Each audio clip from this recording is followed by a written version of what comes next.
नमस्कार दोस्तों, आज हम कक्षा 9वीं की गणित का पाठ 1 शुरू कर रहे हैं। जो संख्या पद्धति इस जो अध्याय 1 है इसका नाम है संख्या पद्धति यानी कि नंबर सिस्टम।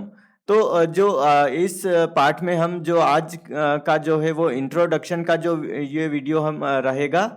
इस जो वीडियो में हम आपको जो पूरा परिचय देंगे इस पाठ के बारे में और समझाएंगे कि प्राकृत संख्या क्या होती है, पूर्ण संख्या क्या होती है, पूर्णांक संख्या क्या होती है और परिमेय संख्या क्या होती है। तो जो आने वाले वीडियो में हम जो कंप्लीट जो इस गणित के जो पूरे पाठ हैं वो हल करके बताएंगे। तो आने वाले नए वीडियो की अपडेट के लिए इस YouTube चैनल को सब्सक्राइब कर लीजिए, साथ ही बेल आइकन को प्रेस कर लीजिए ताकि वीडियो की अपडेट आपको सबसे पहले मिल सके। तो हम संख्या पद्धति जो अध्याय 1 शुरू कर रहे हैं इसमें सबसे पहले हम जान लेते हैं कि जो संख्या पद्धति होती क्या है। तो संख्या पद्धति को इंग्लिश में क्या कहा जाता है? संख्या पद्धति को इंग्लिश में कहा जाता है नंबर सिस्टम। तो हम यहाँ पे सबसे पहले आपको इंग्लिश में लिख के बता देते हैं। जो संख्या पद्धति को इंग्लिश में कहा जाता है नंबर सिस्टम। तो जो संख्या पद्धति को इंग्लिश में नंबर सिस्टम कहा जाता है, आप साथ में जो इंग्लिश के नाम है वो भी पढ़ें, क्योंकि जो आने वाले बड़ी क्लास है, अगर आप इंजीनियरिंग या जेईई करते हैं तो आपको जो इंग्लिश में नाम याद होने ज़रूरी हैं। तो आप साथ हिंदी के साथ में जो इंग्लिश के नाम भी ज़रूर याद रखें। तो संख्या पद्धति को इंग्लिश में कहा जाता है नंबर सिस्टम। तो जो यहाँ पे हम संख्या पद्धति किसे कहते हैं वो जान लेते हैं। तो संख्या पद्धति एक प्रकार से क्या है? संख्या पद्धति संख्याओं को लिखने और उनका नामकरण करने का एक व्यवस्थित तरीका है। यानी कि जो संख्या है उनका नामकरण करने का एक व्यवस्थित तरीका है कि संख्या को हम किस प्रकार से जो गिनते हैं। जैसे कि प्राकृत संख्या हो गई, है ना दोस्तों, प्राकृत संख्या, फिर हो गई पूर्ण संख्या, फिर पूर्णांक संख्या। तो इस प्रकार से एक व्यवस्थित जो लिखने का तरीका होता है, लिखने का और नामकरण, यानी कि जो संख्याओं है वो किस प्रकार की है उसका नामकरण करने का एक व्यवस्थित तरीका है। यह निश्चित और सीमित प्रतीकों का उपयोग करता है जिन्हें विभिन्न प्रकार से व्यवस्थित करके विभिन्न संख्याओं को दर्शाया जाता है। तो ये जो दर्शाने की जो प्रक्रिया है उसको जो संख्या पद्धति कहा जाता है। यानी कि जो संख्या पद्धति है उसको क्या है? जो संख्याओं का नामकरण जो व्यवस्थित तरीके से किया जाता है और जो विभिन्न संख्याओं को दर्शाया जाता है। तो ये परिभाषा हो गई संख्या पद्धति की।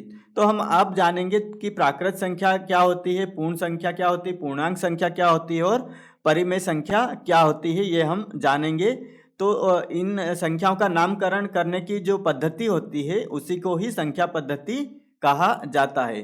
तो यह विभिन्न प्रकार की जो संख्याएं हैं उन्हें जो नामकरण किया जाता है। प्राकृत संख्याओं के प्राकृत, पूर्ण, पूर्णांक, ऐसे बहुत सारे अलग अलग जो संख्याएं हो सकती है, उनका नामकरण करने की जो प्रक्रिया है वो संख्या पद्धति कहलाती है। तो यहाँ पे हम पढ़ते हैं सबसे पहले आपको यहाँ पे संख्या संख्या रेखा क्या किसे कहते हैं हम पिछली कक्षाओं में पढ़ के आए हैं।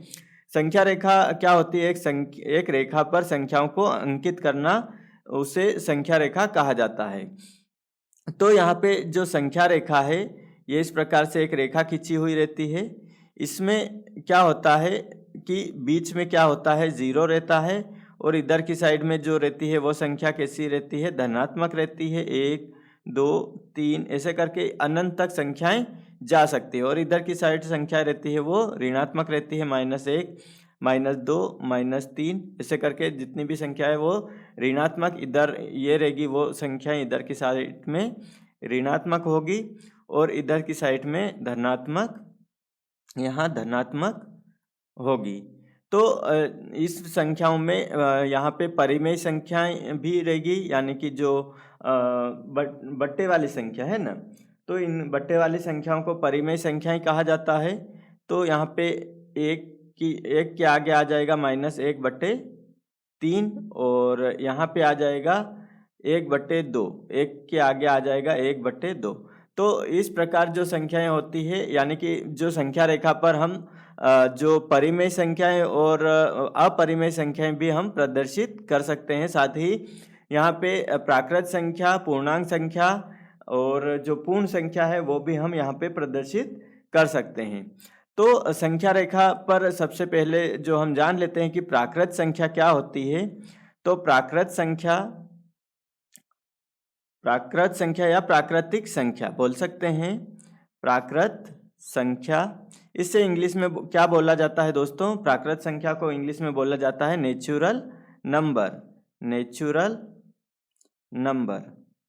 तो जो प्राकृत संख्या होती है उसे इंग्लिश में नेचुरल नंबर भी कहा जाता है, नेचुरल नंबर्स बोल सकते हैं, क्योंकि जो प्राकृत संख्याएं होती है ना दोस्तों, तो ये बहुवचन में आ जाएगा। तो प्राकृत संख्या क्या होती है? संख्याएं, है ना। तो प्राकृत संख्याएं क्या होती है? नेचुरल नंबर कहा जाता है इंग्लिश में इसे। तो एक से प्रारंभ होकर जो संख्याएं अनंत तक जाती है, एक से प्रारंभ होकर जो संख्याएं अनंत तक जाती है, यानी 1 से 2, 3 ऐसे करके संख्याएं अनंत तक जाती है, वे सभी संख्याएं क्या कहलाती है? प्राकृत संख्याएं कहलाती है। प्राकृत संख्याओं के संग्रह। अब हम प्राकृत संख्याओं के संग्रह को आप अच्छे से हम जानेंगे आगे कि प्राकृत संख्याओं के संग्रह को क्या कहा जाता है, किससे प्रदर्शित किया जाता है। तो प्राकृत संख्याओं के संग्रह को n से प्रदर्शित किया जाता है। और ये संख्याएं कहाँ से शुरू होती है? 1 से शुरू होती है प्राकृत संख्याएं, 1, 2, 3 ऐसे करके अनंत तक जाती है। तो प्राकृत संख्याओं को प्रदर्शित किससे किया जाता है? आप ये जरूर ध्यान रखें, किससे प्रदर्शित किया जाता है? n से प्रदर्शित किया जाता है। तो ये विशेष करके ध्यान रखें आप दोस्तों कि जो प्राकृत संख्याओं को क्या कहा जाता है? नेचुरल नंबर इंग्लिश में कहा जाता है। और ये कहाँ से शुरू होती है? 1 से लेके जितनी भी लाखों करोड़ों संख्याएं आ जाएगी वो अनंत तक जाएगी, तो वो संख्याएं सभी प्राकृत संख्याएं कहलाती है। और उससे प्रदर्शित किया जाता है किससे? n से प्रदर्शित किया जाता है। n मतलब क्या होता है? Natural number. अब हम आगे बढ़ते हैं और जो पूर्ण संख्या के बारे में बात करते हैं। तो दूसरा जो हमारा पॉइंट है, पूर्ण संख्या किसे कहते हैं? तो पूर्ण संख्या आप ये अच्छे से अपनी नोटबुक में नोट कर लें, क्योंकि यह बहुत ही जो आपको जानकारी है ये आपको याद होना चाहिए। तो पूर्ण संख्या को इंग्लिश में कहा जाता है होल नंबर, यानी कि पूरी पूर्ण संख्या, होल नंबर। तो इससे इंग्लिश में क्या कहा जाता है? होल नंबर्स कहा जाता है। तो जो प्राकृत संख्याओं में शून्य को सम्मिलित कर लिया जाए, यानी कि जो प्राकृत संख्या है 1, 2, 3, इसमें शून्य को सम्मिलित कर लिया जाए, यानी कि 1, 2, 3, 4 अनंत संख्याओं के साथ में शून्य को जोड़ लिया जाए, तो वो प्राप्त संख्याओं को संग्रह पूर्ण संख्याएं कहलाता है। और पूर्ण संख्याओं के संग्रह को किससे प्रदर्शित किया जाता है? W से प्रदर्शित किया जाता है, यानी कि ये वाला W इससे प्रदर्शित किया जाता है। और जो वो रहेगा वो कैपिटल रहेगा। ध्यान रखें दोस्तों, जो संख्याएं को प्रदर्शित करने वाली जो रहेगा वो कैपिटल W रहेगा। तो हम शून्य को शामिल कर लेते हैं, 0, 1, 2, 3 ऐसे करके अनंत तक संख्याएं जाएगी, वो संख्याएं कैसी रहेगी? पूर्ण संख्याएं कहलाएगी। तो इसको प्रदर्शित किससे किया जाता है? तो इससे को प्रदर्शित किया जाता है W से। तो हम यहाँ पे W लिख लेते हैं और यहाँ पे इसको 0, 1, 2, 3 और ऐसे करके अनंत तक जाएगी। और इसको प्रदर्शित किससे किया जाता है? इसको प्रदर्शित किया जाता है दोस्तों W से प्रदर्शित किया जाता है। तो आपको क्या करना है? प्राकृत संख्या में सिर्फ 0 जोड़ देंगे, यानी कि 0 संख्याओं का शामिल कर लेंगे तो वो पूर्ण संख्याएं बन जाएगी। तो इस प्रकार जो है यह पूर्ण संख्याएं आपको समझ में आ चुकी होगी, आप अच्छे से समझें इसको। अब हम जो बात करेंगे वो पूर्णांक के बारे में। पूर्णांक संख्या किसे कहते हैं? तो पूर्णांक संख्या को जो हम यहाँ पे लिख लेते हैं पूर्णांक। तो पूर्णांक क्या होती है? पूर्णांक संख्या को इंग्लिश में क्या कहा जाता है? पूर्णांक संख्याओं को इंग्लिश में क्या कहा जाता है? Integer number. क्या कहा जाता है? Integer number. तो पूर्णांक संख्याएं इंटीजर नंबर्स कहलाती है। तो पूर्णांक संख्या किसे कहते हैं वो हम जान लेते हैं। पूर्णांक संख्या में ऋण पूर्ण संख्याओं, शून्य और प्राकृत संख्याओं को साथ लेने पर जो संख्याएं प्राप्त होती है वो पूर्णांक संख्या कहलाती है। यानी कि इस संख्या में, पूर्णांक संख्या में सभी संख्याएं शामिल हो जाती है।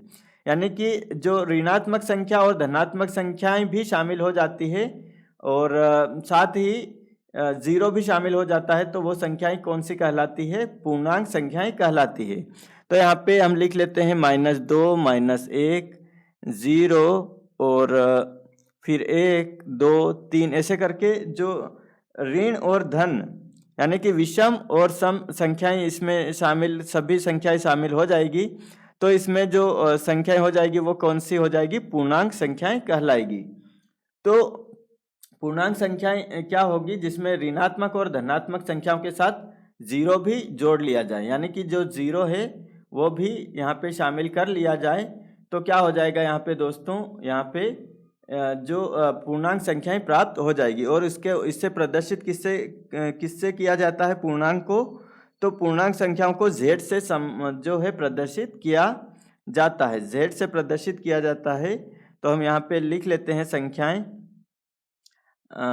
-2, -1, 0 और फिर 1, 2 ऐसे करके अनंत तक संख्याएं जाएगी।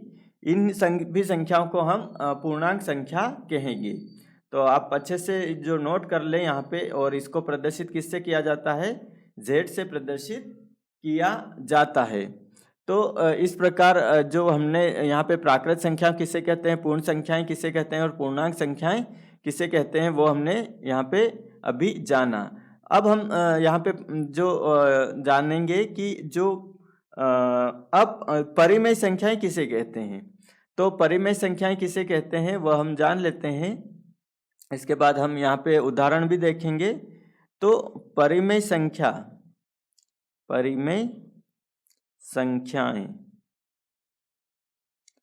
तो परिमेय संख्याओं को इंग्लिश में कहा जाता है रेशनल नंबर। क्या कहा जाता है? Rational number. Rational number. तो परिमेय संख्याएं वे संख्याएं होती है जिसे p/q के रूप में लिखा जा सकता है, जहां p और q दोनों क्या है? पूर्णांक है। यानी कि ये पूर्णांक है। यहाँ पे ऋणात्मक और धनात्मक संख्याएं आ जाती है, लेकिन जो p/q में q बराबर 0 नहीं होगा। परिमेय संख्याओं के संग्रह को q से प्रदर्शित करा जाता है। तो यहाँ पे जो पूर्णांक संख्याओं को हमने z से प्रदर्शित किया, वो हम यहाँ पे z से प्रदर्शित क्यों किया वो हम यहाँ पे नीचे आपको बताएंगे। किताब में लिखा हुआ है। और जो परिमेय संख्याओं को जो q से क्यों प्रदर्शित किया जाता है वो भी हम यहाँ पे आपको बताएंगे। तो परिमेय संख्याएं क्या हो सकती है जिससे p/q के रूप में लिखा जाता है। यानी कि यहाँ पे p/q के रूप में इसको लिखा जाता है। यानी कि 1/2, -1/2, -4/5 ऐसे कुछ भी संख्याएं रहेगी वो सभी परिमेय संख्याएं कहलाएगी। और जो q है ना, यानी कि q बराबर 0 नहीं होना चाहिए, तो वो परिमेय संख्याएं नहीं होगी। यानी कि जो है संख्या क्या होगी? मान लेते हैं 5/0, तो ये संख्या परिमेय संख्या नहीं कहलाएगी। लेकिन 5/1, 5/3, 5/4 ये सभी परिमेय संख्याएं कहलाएगी। तो हम यहाँ पे परिमेय संख्या लिख लेते हैं। उदाहरण के तौर पर 1/2, 4/5, 6/7। तो ये सभी कैसी संख्याएं रहेगी? परिमेय संख्याएं रहेगी। तो ये संख्याएं भी अनंत तक जाएगी, कोई सी भी संख्या आप ले सकते हैं। तो परिमेय संख्या को इंग्लिश में रेशनल नंबर क्या बोला जाता है और इसे प्रदर्शित करते हैं q से। तो हमने ये जाना 4 जो अलग अलग संख्याएं हैं। जो प्राकृत संख्या किसे कहते हैं, पूर्ण संख्या किसे कहते हैं, पूर्णांक संख्या किसे कहते हैं, परिमेय संख्या किसे कहते हैं। तो आप ये अच्छे से ये नोट कर लें। और ये एक शॉर्ट तरीके से हमने बताया है यहाँ पे कि प्राकृत संख्या किसे कहते हैं। तो प्राकृत संख्या में क्या शामिल नहीं होता है? 0 शामिल नहीं होता है। 1 से लेकर अनंत तक संख्याएं रहती है और उसे n से प्रदर्शित किया जाता है। इसी प्रकार पूर्ण संख्याएं जिसे होल नंबर्स इंग्लिश में कहा जाता है, इसमें 0 शामिल कर लिया जाता है तो ये संख्याएं पूर्ण संख्याएं बन जाती है, तो इसे w से प्रदर्शित किया जाता है। इसी प्रकार पूर्णांक संख्या यानी कि इंटीजर नंबर में जो पूर्णांक संख्याओं में सभी धनात्मक और ऋणात्मक संख्याओं के साथ शून्य को शामिल कर लिया जाता है और इसे प्रदर्शित किया जाता है z से। और अब परिमेय संख्याओं की बात आती है तो इसे रेशनल नंबर कहा जाता है। इसे p/q यानी कि बट्टे में लिखा जाता है और इसे प्रदर्शित किया जाता है जो q से। तो ये सभी परिमेय संख्याएं, ये चौथे नंबर पर परिमेय संख्याएं पढ़ा हमने। अब हम यहाँ पे जो किताब में लिखा हुआ है वो जानेंगे। आप ये इसका स्क्रीनशॉट ले लें या आपकी किताब में लिख लें क्योंकि यह महत्वपूर्ण जानकारी है और यह आगे जो प्रश्नवाली हम हल करेंगे उसमें आपको ये पता होना चाहिए कि प्राकृत संख्या किसे कहते हैं, पूर्ण संख्या किसे कहते हैं, पूर्णांक संख्या और परिमेय संख्या किसे कहते हैं। तो ये प्रश्नवाली 1.1 में आपको जो ये है ये समझ में आ गया तो आप आसानी से हल सवाल कर सकते हैं। तो अब हम यहाँ पे नीचे जो जाते हैं और पढ़ते हैं तो यहाँ पे बताया गया है किताब में कि 1, 2, 3 आदि जैसे केवल प्राकृत संख्याओं को यहाँ पे जो एक बैग रखा है इसमें सभी प्राकृत संख्याओं को ले लिया है और इसे जो संग्रह को जो प्रतीक है वो इससे n से यहाँ पे प्रदर्शित कर रखा है। तो ये सभी कैसी संख्याएं हो जाएगी, ये सभी प्राकृत संख्याओं का जो बैग भर रखा है वो है प्राकृत संख्या और इसे प्रदर्शित किया जाता है n से। n मतलब नेचुरल नंबर। अब यहाँ पे जो पूर्ण संख्याओं है उसमें क्या कर रखा है, यहाँ पे 0 भी शामिल कर लिया है। पूरी जो संख्याओं है इसमें 0 भी शामिल कर लिया है और इसे जिससे पूर्ण संख्या यहाँ पे चलते हुए थैले में रखा उसने। अब आपको पूर्ण संख्याओं का एक संग्रह प्राप्त हो जाता है जिससे क्या प्रतीक w से प्रकट किया जाता है या प्रदर्शित किया जाता है। तो इस प्रकार जो 0 भी शामिल प्राकृत संख्याओं में कर लिया तो वो संख्याएं कौन सी संख्याएं बन गई, पूर्ण संख्याएं बन गई। हमने ऊपर आपको अच्छे से समझा दिया है कि पूर्ण संख्या किसे कहते हैं। अब पूर्णांकों की बात करते हैं तो पूर्णांक यानी कि इंटीजर का संग्रह और इसे प्रतीक z से प्रदर्शित किया जाता है। तो पूर्णांकों में सभी जो ऋणात्मक धनात्मक जितनी भी संख्याएं हैं वो सभी शामिल कर ली है यहाँ पे और इसको जो सभी संख्याओं को शामिल करने के बाद जो बनता है वो पूर्णांक बोला जाता है यानी कि इंटीजर नंबर बोला जाता है। तो इसे प्रदर्शित किससे किया जाता है, z से प्रदर्शित क्यों किया जाता है, क्योंकि z जर्मन जो शब्द है ज़ेहलिन है ना, ज़ेहलिन से लिया गया है जिसका अर्थ है गिनना, यानी कि ज़ेहलिन का अर्थ है गिनना और जहल यानी कि जिसका अर्थ है संख्या। तो इस प्रकार इसलिए इसको जो गिनना, संख्याओं को गिनना का अर्थ लिया गया है, इसलिए इसको z से प्रदर्शित किया गया है। जो पूर्णांकों को हम प्रदर्शित करते हैं वो आप याद रखें, ये ऑब्जेक्टिव में आपको पूछ सकते हैं कि पूर्णांकों को किससे प्रदर्शित किया जाता है, तो z से, पूर्ण संख्याओं को w से प्रदर्शित किया जाता है और जो प्राकृत या प्राकृतिक संख्याओं को प्रदर्शित किया जाता है n से। तो इस प्रकार जो यहाँ पे हमने जाना कि पूर्णांक क्या होता है। अब हम आगे बढ़ते हैं और जो निश्चित रूप से यहाँ पे जो रेखा पर संख्या बची रहती है, यह संख्याएं 1/2, 3/4 या -2 कितनी भी संख्याएं हो सकती है। यदि आप इस प्रकार की संख्याओं को भी थैले में डाल दे तब यह परिमेय संख्याएं कहलाएगी। ठीक है, परिमेय संख्याएं कहलाएगी, यानी कि सब संख्याओं को जो आप बट्टे में डाल लेंगे यानी कि बट्टे वाली संख्याओं को शामिल कर लेंगे तो वो परिमेय संख्याएं कहलाएगी और इसे रेशनल नंबर कहा जाता है। तो रेशनल नंबर कहा जाता है और इसको किससे प्रदर्शित किया जाता है, क्यू से प्रदर्शित किया जाता है। वो क्यों, क्योंकि अंग्रेजी शब्द में रेशनल है ना, रेशनल की व्युत्पत्ति अंग्रेजी शब्द रेशियो से हुई है और अक्षर क्यू अंग्रेजी शब्द कोशिएंट से लिया गया है। तो इसलिए जो परिमेय संख्याओं को आप क्यू से प्रदर्शित करेंगे, ये आप जो है अच्छे से याद रख लें कि परिमेय संख्याओं को किससे प्रदर्शित किया जाता है, क्यू से। वो क्यों, क्योंकि जो रेशियो है वो उसकी उत्पत्ति हुई है शब्द रेशियो से और जिसका अक्षर क्यू अंग्रेजी शब्द कोशिएंट से लिया गया है। अब आपको याद होगा कि पिछली कक्षाओं में परिमेय संख्याओं की परिभाषा क्या थी। तो हमने परिमेय संख्याओं की परिभाषा को पढ़ा था P बटे Q के रूप में, यानी कि जो भी संख्याएं P बटे Q के रूप में होती है वो क्या संख्याएं होती है, परिमेय संख्याएं होती है। लेकिन इसमें एक अपवाद है कि आप Q बराबर 0 नहीं हो सकता, यानी कि बटे में 5/0 या 6/0 या 8/0 होने पर यह परिमेय संख्याएं नहीं होगी। तो ये इस प्रकार की जो परिमेय संख्याएं नहीं होगी, लेकिन जो इसके जो कोई भी संख्या -5/1, 2, 5, 8/1 कुछ भी संख्याएं रहेगी तो ये सभी परिमेय संख्याएं बट्टे में जो भी लिखी जाएगी वो सभी परिमेय संख्याएं होगी। तो यहाँ पे जो Q बराबर 0 नहीं होना चाहिए, है ना। तो इस प्रकार जो परिमेय संख्या हमने ऊपर पढ़ के आए हैं और यहाँ पे भी आपने समझ लिया है तो आपको अच्छे से समझ में आ चुका होगा। परिमेय संख्याओं ये परिमेय संख्याएं तुल्य परिमेय संख्याएं या फिर भिन्न भी हम इन्हें कह सकते हैं, यानी कि 3/4 इसे हम भिन्न भी बोल सकते हैं या तुल्य परिमेय संख्या भी बोल सकते हैं, तुल्य परिमेय संख्या।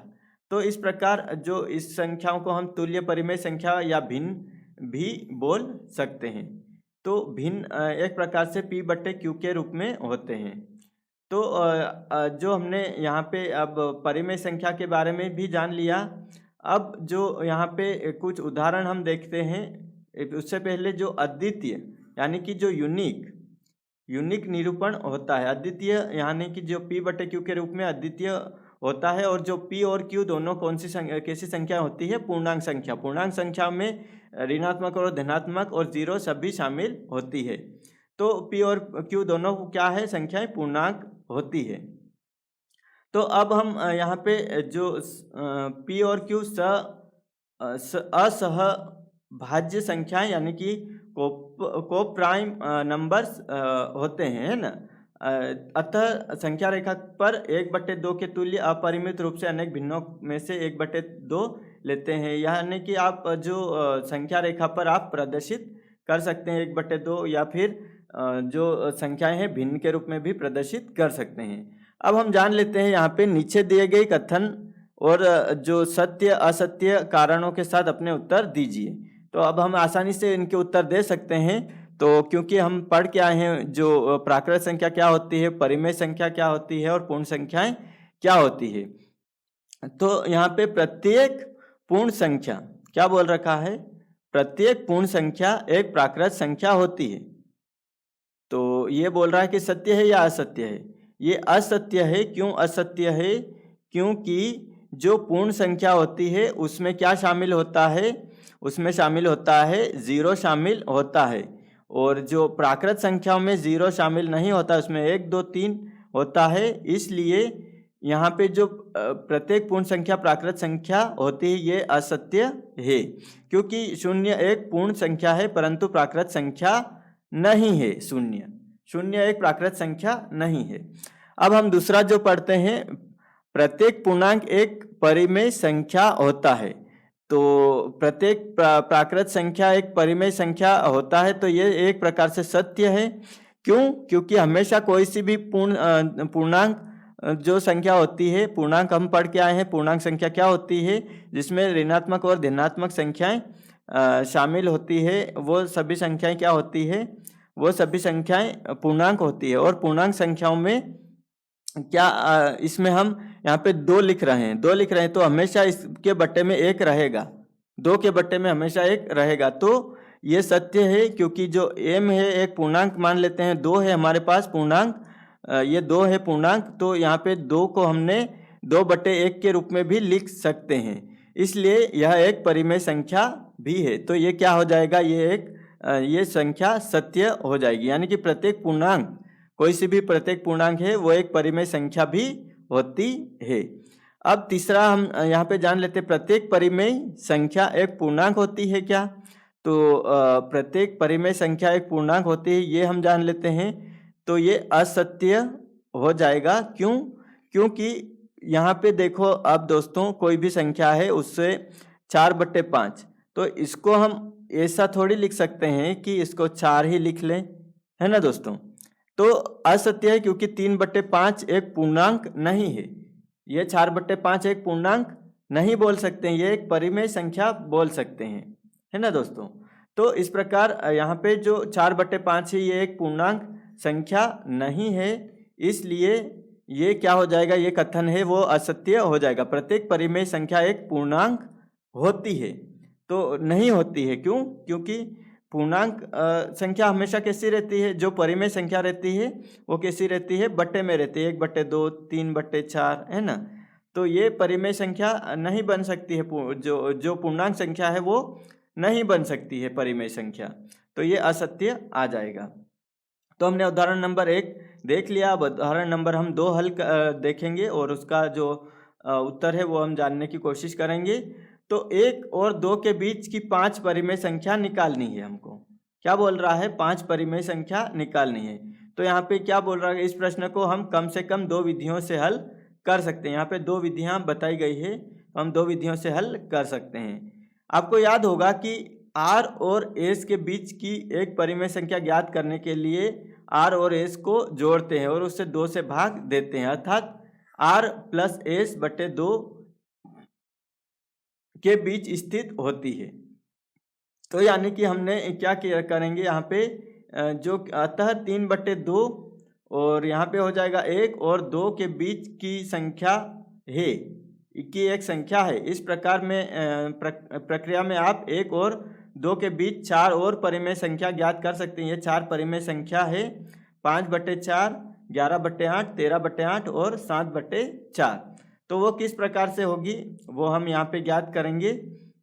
तो सबसे पहले हमको जो सूत्र है, क्या है सूत्र, यहाँ पे सूत्र है R प्लस S बटे 2, यानी कि R हमारे पास है 1, R हमारे पास है 1 और जो S है हमारे पास 2 है। ये हमारे पास एक R है और S 2 है। इस प्रकार हमारे पास कितना हो जाएगा, 1 प्लस 2/2 बराबर हो जाएगा 3/2। तो हमारा जो ये संख्या आ गई, अतः 3/2 क्या हो जाएगी, 1 और 2 के बीच की एक संख्या है। तो दोस्तों जो 3/2 हमने यहाँ पे निकाल लिया है, परिमेय संख्या हमेशा कैसी रहती है, बट्टे में रहती है। तो यहाँ पे हमने जो 3/2 निकाल लिया है, तो हमने पहली स्टेप ये कर ली है, तो हम लिख लेते हैं 1 और जो बीच जो हमारा आया है वो कितना आया है, 3/2 और यहाँ पे हमारा 2। तो 1/1 और 2 के बीच की 5 परिमेय संख्याएं निकालनी है। तो पहली परिमेय संख्या हमने निकाल ली है, तो हम यहाँ पे एक साइड में लिख लेते हैं। तो पहली परिमेय संख्या हमारी है वो है 3/2। ये हमने निकाल ली है पहली परिमेय संख्या। इस प्रकार अब हम दूसरी स्टेप में क्या करेंगे, हमको क्या ज्ञात करना है, इसके बाद और 4 परिमेय संख्या ज्ञात करनी है। तो हम क्या करते हैं, यहाँ पे 1 और 3/2 को ले लेते हैं, तो हमारे पास जो दूसरी परिमेय संख्या आ जाएगी। तो हम यहाँ पे जो सूत्र में मान रख लेते हैं, हम यहाँ पे सूत्र में मान रख लेते हैं, तो हमारे पास कितना हो जाएगा, यहाँ पे 1 हमने ले लिया और प्लस 3/2 हमने ये संख्याएं ली है, हमने ये 1 और ये 2 लिया, 3/2 लिया है। बट्टे में क्या आ जाएगा दोस्तों, बट्टे में हमारे पास आ जाएगा 2 आ जाएगा। क्यों? क्योंकि ये है R, ये है R और ये है S। तो ये R और S हमने ले लिया है 1 और 3/2, तो हमारे पास आ जाएगा यहाँ पे 2 का गुणा ऊपर हो जाएगा, तो 2 एकम 2, तो यहाँ हो जाएगा 2 एकम 2, 2 का गुणा यहाँ पे 1 में हो जाएगा, तो 2 एकम 2 हो जाएगा, प्लस 3 बट्टे हो जाएगा कितना 2, और फिर बट्टे में कितना हो जाएगा 2। तो 2 और 3 कितना हो जाएगा यहाँ पे दोस्तों, 2 और 3 हो जाएगा यहाँ पे कितना हो जाएगा 5 हो जाएगा, बट्टे 2। ये बराबर हम यहाँ पे जो मिटा देते हैं, बराबर हमेशा जो बट्टा है उसके वहाँ पे लगेगा, जो मेन बट्टा है वहाँ पे। तो हमारा जो मेन बट्टा है ये है, ये बराबर लगा और बट्टे में 2। तो ऊपर क्या आया हमारे पास, जो आया है 5/2 आया, और नीचे जो 2 आ रहा है सूत्र का, ये है सूत्र, ये वाला जो सूत्र है इसके अनुसार जो बट्टे में 2 आ रहा है। इस प्रकार जो 5/2 यानी कि 5 हमारा ऊपर रह जाएगा, और जो 2 है ये वाला 2 नीचे चला जाएगा, तो 2 गुणित 2 हो जाएगा। इस प्रकार जो वैल्यू आ जाएगी वो हमारे पास 5/4 आ जाएगा। तो हमारे पास जो दूसरी परिमेय संख्या आ चुकी है वो क्या आ गई है 5/4। तो हम यहाँ पे लिख लेते हैं, हमारे पास कितना आ गया 1, फिर 5/4 और फिर 3/2 और फिर 2। तो हमारे पास जो दूसरी परिमेय संख्या आई है वो क्या आ गई है 5/4, हम लिख लेते हैं। अब हमको तीसरी जो परिमेय संख्या निकालनी है वो कैसे निकलेगी, हम अब इन दो संख्याओं को ले लेते हैं, ये वाली और ये वाली। तो इन संख्याओं को हम क्या मान लेते हैं, R और S मान लेते हैं। तो हम इसको हल करते हैं। तो इसको हल करने के लिए हम यहाँ पे हल कर लेते हैं। तो यहाँ पे हो जाएगा 5/4, 5/4 प्लस 3/2, बट्टे में क्या चल रहा है 2। तो हम यहाँ पे तिर्यक गुणा कर लेते हैं। तिर्यक गुणा करने से पहले हम यहाँ पे जो संख्या है कितनी है यहाँ पे वो देख लेते हैं। आप यहाँ लघुत्तम से भी कर सकते हैं, लेकिन हम यहाँ पे तिर्यक गुणा कर रहे हैं। और जो लघुत्तम अगर लेंगे तो यहाँ पे 4 आ जाएगा बट्टे में, और जो 4 का हम जो भाग देंगे, जो गुणा करेंगे दोनों संख्याओं में, तो वो लघुत्तम विधि वो हम इसमें भी कर सकते हैं, लेकिन हम यहाँ पे तिर्यक गुणा विधि कर रहे हैं। तो यहाँ पे क्या हो जाएगा दोस्तों, यहाँ पे 5 का गुणा 10 में होगा, 5 का गुणा 2 में होगा तो कितना हो जाएगा 5 दूनी 10 हो जाएगा, प्लस 4 तियाँ कितना हो जाएगा 12 हो जाएगा, और जो बट्टे में कितना हो जाएगा 4 दूनी 8 हो जाएगा। और जो बट्टे में हमारी जो संख्या आ रही है वो कितनी आ रही है, मेन जो बट्टा है, जो मेन बट्टा है वो उसमें संख्याएं कितनी आ रही है, उसमें आ रही है 2 आ रही है। तो हम यहाँ पे बराबर 2 लिख लेते हैं। तो 10 और 12 कितना हो जाएगा दोस्तों 22 हो जाएगा। तो हम यहाँ पे लिख लेते हैं 22 बट्टे जो 8 है वो बट्टे में ले आते हैं, तो यहाँ पे हो जाएगा 22/8 गुणित 2 हो जाएगा। तो यहाँ पे 2 से जो 10 और 12 कितना हो जाएगा दोस्तों 22 हो जाएगा, और 22 का जो 8 है वो बट्टे में चला जाएगा, जो मेन बट्टा है उसके, तो 8 गुणित 2 हो जाएगा, और ये 2 एकम 2 हो जाएगा, और ये 2 एकम 2, यानी कि 11/8 हमारा जो तीसरी परिमेय संख्या आ रही है वो कौन सी आ रही है 11/8। तो हम यहाँ पे लिख लेते हैं जो 1 और जो इन दोनों को हमने किया है, तो इनके बीच में जो संख्या आएगी वो कौन सी आ जाएगी, यहाँ पे 11 बट्टे कितनी आ जाएगी 11/8 आ जाएगी, 11/8, और जो फिर संख्या आ जाएगी वो कितनी आ जाएगी 3/2, और फिर आखिरी में 2। तो हमारी जो तीसरी परिमेय संख्या वो कौन सी आई है 11/8 आई है। अब ये जरूरी नहीं है कि आप यही संख्याएं ले, आप 1 और 5/4 भी ले सकते हैं, जो 3/2 और 2 भी ले सकते हैं। ये हम सिर्फ आपको इसलिए समझा रहे हैं कि ये संख्याएं जो ये वाली जो उदाहरण जो उत्तर लाए हैं ये कहाँ से लाए हैं, इसलिए हम समझा रहे हैं। आप परिमेय संख्या को निकालने के लिए ये सूत्र का उपयोग करें, और कोई सी भी संख्याएं इस सूत्र का प्रयोग करें और कोई सी भी संख्याएं निकाल सकते हैं। बस आपको जो 2 संख्याएं कोई सी भी लेनी है, इस समीकरण जो समीकरण बन रहा है इसमें से कोई सी भी 2 संख्याएं आप ले सकते हैं। तो अब हम जो क्वेश्चन जो चौथी स्टेप करते हैं इसमें हम निकालेंगे 13/8। तो 13/8 कैसे निकलेगा, तो इसके लिए हम क्या करेंगे दोस्तों, हम यहाँ पे जो संख्या है वो ले लेते हैं। यहाँ पे 13/8 निकालने के लिए हम यहाँ पे 5/4 और यहाँ पे 2 ले लेते हैं, तो इससे निकल जाएगा 4 दूनी 8। हाँ, तो यहाँ पे जो 5/4 और 2 लेंगे तो 13/8 आ जाएगा। आप कोई सी भी संख्या ले सकते हैं, हम ये सिर्फ ये उदाहरण में जो संख्या निकाली गई है वो कैसे निकाली गई है वो हम आपको बता रहे हैं।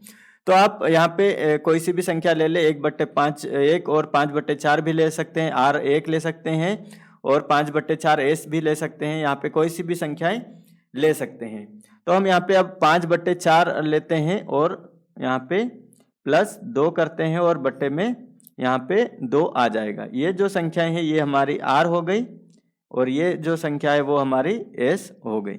तो अब हम क्या करते हैं, यहाँ पे गुणा कर लेते हैं। 4 का गुणा 8 में हो जाएगा इस प्रकार से। तो ये हो जाएगा 5 प्लस 4 दूनी 8 हो जाएगा, और जो बट्टे में 4 बचेगा, और ये आखिरी में 2। तो जो यहाँ पे हमारे पास कितना आ जाएगा, यहाँ पे 5 और 8 कितना हो जाएगा दोस्तों, 5 और 8 हो जाएगा 13, है ना, 13/4 हो जाएगा। तो यहाँ पे हम लिख लेते हैं जो 13/4 4, 13/4 और जो 4 है वो बट्टे में चला जाएगा तो 13/4 गुणित 2 हो जाएगा। तो इस प्रकार जो हमारे पास आ जाएगा 13/4 दूनी 8। तो हमारे पास जो वैल्यू आ गई है 13/8। तो 13/8 आ चुका है तो हम यहाँ पे लिख लेते हैं 1, 5/4 और जो 11/8 और फिर 3/2 और यहाँ पे जो हमारी संख्या आई है वो लिख लेते हैं 13/8 और फिर 2। तो हम यहाँ पे जो चौथे नंबर की जो परिमेय संख्या आई है वो कौन सी आई है वो लिख लेते हैं 13/8। तो अब हम इन संख्याओं में से अब हमको निकालना है 7/4। तो अब इन परिमेय संख्याओं में से अब हम 7/4 जो यहाँ पे दे रखा है वो कैसे निकालेंगे। यहाँ पे जो 7/4 है वो कैसे निकालेंगे तो हम इसके लिए हम क्या करेंगे, यहाँ पे जो संख्या है 3/2 को ले लेंगे और 2 को ले लेंगे। तो हम आप कोई सी भी संख्या ले सकते हैं, ये जरूरी नहीं है कि 3/2 और 2 ही लें। हम यहाँ पे जो उदाहरण में दे रखा है इसी के मान निकालने के लिए हम ले रहे हैं। तो 3/2 ले लेते हैं। यहाँ पे हम 3/2 प्लस 2 ले लिया और बट्टे में 2। यहाँ पे जो आर है एस है जो आर है वो क्या है दोस्तों, यहाँ पे आर है वो 3/2 और जो एस है वो 2 है।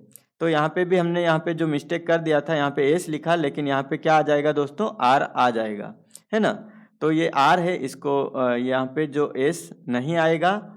आर हमारे पास 5/4 है, ये 5/4 हमारा आर है और जो एस है वो 2 है। तो जो आर है हमारा 3/2 लिख लिया और 2 एस है। तो इस प्रकार इसको हम हल करेंगे तो हमारे पास कितना हो जाएगा, 2 का गुणा यहाँ पे 2 में हो जाएगा तो 2 दूनी 4 और यहाँ पे 3 + 4/2 हो जाएगा और बट्टे में 2 आ रहा है। तो यहाँ पे कितना हो जाएगा दोस्तों, यहाँ पे 3 और 4 कितना हो जाएगा, 7 हो जाएगा और 7/2 तो 2 है वो नीचे चला जाएगा तो 2 × 2 हो जाएगा तो 7/2 दूनी 4 हो जाएगा। तो इस प्रकार जो हमारी जो चौथी जो पांचवी है ना दोस्तों, पांचवी परिमेय संख्या भी निकल के आ चुकी है 7/4। तो हम यहाँ पे लिख लेते हैं 1 और 5/4, 11/8, 3/2, 13/8 और 7/4। तो इस प्रकार और फिर यहाँ पे 2। तो इस प्रकार जो परिमेय संख्याएं हैं वो लिख लेते हैं। आखिरी की जो परिमेय संख्या हमारे पास क्या है, 7/4। तो इस प्रकार आप आसानी से जो परिमेय संख्याएं हैं वो निकाल सकते हैं। जो हमने 5 परिमेय संख्याएं निकाली है वो ये है 5/4, 11/8 और 3/2, 13/8 और 7/4। तो इस प्रकार से जो आप परिमेय संख्याएं हैं वो निकाल सकते हैं। ये पहली विधि है, ये हमने जो विधि हमने यूज़ की है वो पहली विधि है। इस विधि के द्वारा आप इस प्रकार से निकाल सकते हैं। और एक और दूसरी विधि है वो अब हम यहाँ पे देखेंगे। ये दूसरी विधि आ चुकी है, ये दूसरी विधि है। तो पहली विधि के द्वारा हमने जो परिमेय संख्याएं निकाली है तो वो ये निकली है और दूसरी विधि के द्वारा परिमेय संख्याएं अब हम निकालेंगे। तो यहाँ पे लिख रखा है एक अन्य विकल्प है कि एक ही चरण में सभी 5 परिमेय संख्याओं को ज्ञात कर लें। क्योंकि हम 5 संख्याएं ज्ञात करना चाहते हैं इसलिए हम जो 5 + 1 अर्थात 6 को हर लेकर 1 और 2 को परिमेय संख्याओं के रूप में लिखते हैं। ठीक है, तो यहाँ पे 5 लिख रखी है जो संख्याएं, तो इन्होंने क्या किया है यहाँ पे, तो 5 में 1 जोड़ दिया है। हम यहाँ पे इसको हल करेंगे तो जो क्या किया है यहाँ पे जो 5 + 1 कर दिया, तो हम भी यहाँ पे क्या करते हैं 5 + 1 जो संख्याएं ज्ञात करनी है हम हल लिखेंगे इस प्रकार। और हमको 5 चूँकि हमको 5 परिमेय संख्याएं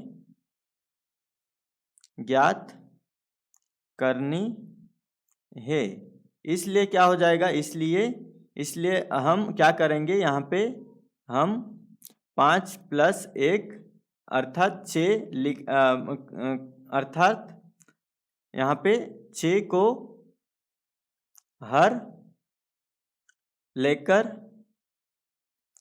लेकर 1 और 2 को परिमेय संख्या के रूप में लिखेंगे, है ना।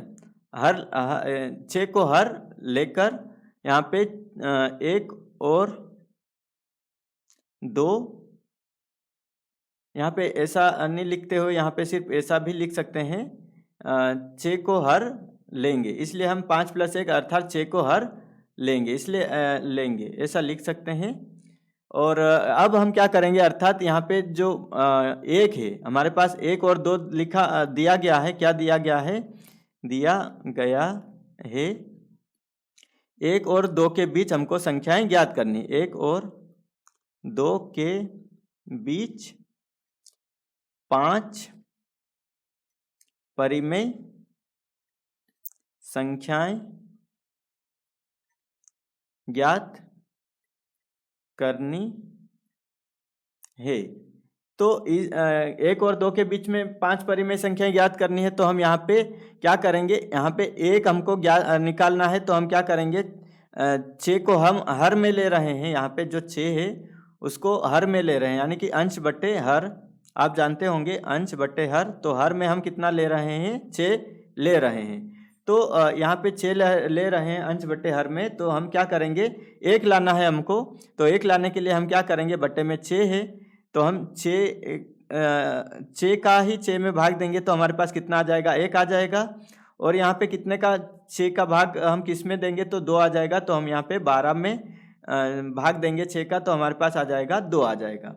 तो हमको संख्याएं मिल चुकी है, यानी कि हमको 6 बटे 6 और 12 बटे 6 के बीच में हमको कितनी संख्याएं ज्ञात करनी है, 5 परिमेय संख्याएं ज्ञात करनी है। यानी कि हमको ये निकालना था, तो ये निकल गया। ये अगर निकल गया तो आप आसानी से कोई सी भी इनके बीच की संख्याएं लिख सकते हैं। तो हम देखते हैं कि यहाँ पे जो 6 बटे 6 और 12 बटे 6 के बीच 5 परिमेय संख्याएं लिख लेते हैं। तो हम इसलिए यहाँ पे 6 के बाद क्या आता है, 7 बटे 6, फिर 8 बटे 6, फिर 9 बटे 6, 10 बटे 6 और 11 बटे 6। तो इस प्रकार जो 5 परिमेय संख्याएं निकल चुकी है। तो यहाँ पे अतः 1 और 2 के बीच स्थित संख्याएं हैं, ये है परिमेय संख्याएं। तो ये बहुत आसान तरीके से आप निकाल सकते हैं। ये विधि जो है वो सरल है इस जो विधि से। तो आप दोनों विधियों को ट्राई करें और जो परिमेय संख्याएं निकालने की कोशिश करें। दोनों विधियां मैंने अच्छे से समझा दी है आपको कि आप जो परिमेय संख्याएं किस प्रकार से निकाल सकते हैं। यहाँ पे जो निकालना वो भी आसान है, बस आपको 2 संख्याओं को जोड़ना है और बट्टे में 2 लिखना है। आप कोई सी भी संख्याएं ले सकते हैं, जरूरी नहीं कि जो मैंने संख्या यहाँ पे ली है 5 बटे 4 या 2 बटे 2, कोई सी भी संख्या आप 2 संख्याएं ले लें। तो यहाँ पे जो दूसरी जो हल है, जो दूसरी विधि है, आप इस प्रकार से जो परिमेय संख्याएं, जो 5 परिमेय संख्याएं आसानी से निकाल सकते हैं। तो अब आप देखते हैं कि यहाँ पे जो परिमेय संख्याएं निकली है ये परिमेय संख्याएं, और जो यहाँ पे जो परिमेय संख्याएं निकली है ये परिमेय संख्याएं दोनों अलग अलग आ रही हैं। तो वो क्यों आ रही है, तो वो अब आपको क्लियर हो जाएगा माइंड में कि वो क्यों आ रही है। क्योंकि 2 और 1 के बीच, यहाँ पे 2 और 1 के बीच, 2 के बीच स्थित केवल 5 परिमेय संख्याएं ही ज्ञात करने के लिए कहा गया था। परंतु आपने यह अवश्य अनुभव किया होगा कि यहाँ पे 1 और 2 के बीच अपरिमित रूप से अनेक परिमेय संख्याएं होती है।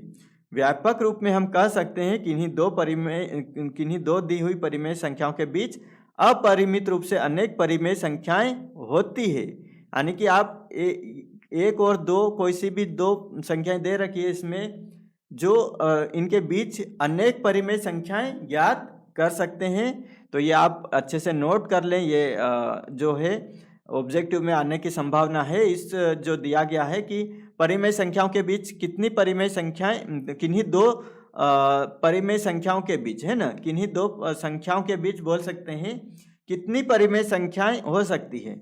तो कितनी परिमेय संख्याएं हो सकती है, तो अपरिमित रूप से अनेक परिमेय संख्याएं हो सकती है। ठीक है, अनेक परिमेय संख्याएं हो सकती है, ये आपको नोट कर लेना है। किन्हीं 2 संख्याओं के बीच कितनी परिमेय संख्याएं हो सकती है, तो वो अपरिमित रूप से अनेक परिमेय संख्याएं हो सकती है। यह बहुत ही महत्वपूर्ण बिंदु है। तो ये हमने अब पढ़ लिया है परिचय पूरा, जो अध्याय 1 है, जो कक्षा 9वीं की गणित हम पढ़ रहे हैं, और उनके हल भी आपको हम बताएंगे। प्रश्नवाली 1.1 हम जो आने वाला अगला वीडियो है उसमें आपको प्रश्नवाली 1.1 अच्छे से हल करके बताएंगे।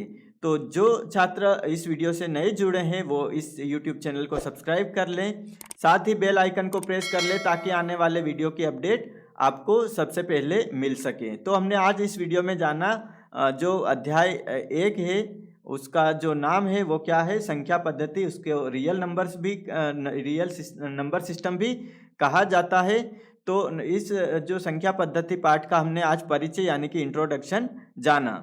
तो इस वीडियो को लाइक एवं शेयर भी अपने जो ग्रुप बने हुए हैं उनमें जो भी शेयर करें, और जो मिलते हैं अगले वीडियो में जो प्रश्न वाली 1.1 को लेकर। तब तक के लिए धन्यवाद।